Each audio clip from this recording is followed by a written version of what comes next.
The sanctuary state movement in California is reeling a bit tonight. San Diego's all-Republican Board of Supervisors voted 3-1 in favor of directing the county's attorney to file a brief in support of the federal lawsuit, the one pushed by the Trump administration, against California's sanctuary policy.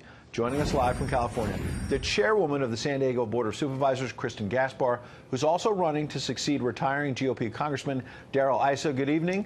It's good to have you. Good evening. It's great to be here. Talk about the significance of what happened today in San Diego. It was a big day for San Diego. Today marked the day that we sent a clear message to Governor Brown. Enough is enough. In San Diego, we're committed to putting our public safety first. And unfortunately, Governor Brown's clear violation of the U.S. Constitution has put San Diegans at risk. The board voted today to move forward to file that amicus brief. It's a significant day.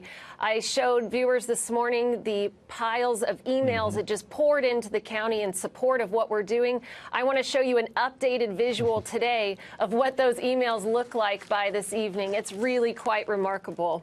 The number of email communications that we've received, people saying, we support what you're doing, County of San Diego. It almost looks like the old-style telegrams that are piling up. They're electronic, but you're printing them out to give us a sense of it. We appreciate it, Chairwoman. But we mentioned Governor Brown, and earlier he had this to say to sort of push back on what you're doing. Take a listen.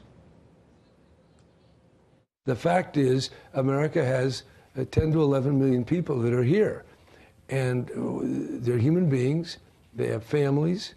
It's very important that they be integrated in a humane, intelligent way. But instead, it's just an inflammatory football that very low-life politicians like to exploit. Chairwoman, low-life politician? We have 3.5 million San Diegans to protect. There's a lot at stake. SB 54 didn't make our community more safe. It made our communities less safe.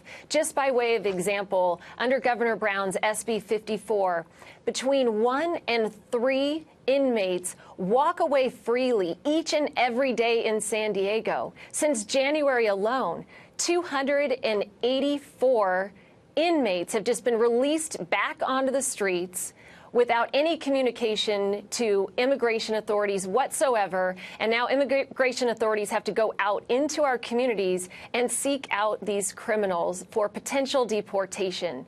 Our communities are less safe under Governor Brown's model. We don't have the ability to collaborate at the local, the state, the federal level. This is harmful to the 3.5 million San Diegans. It's a huge problem. I want to note that Governor Brown didn't just go after you and other politicians. He attacked Fox News today and said we're exploiting this issue. So I want to ask you, only got 30 seconds.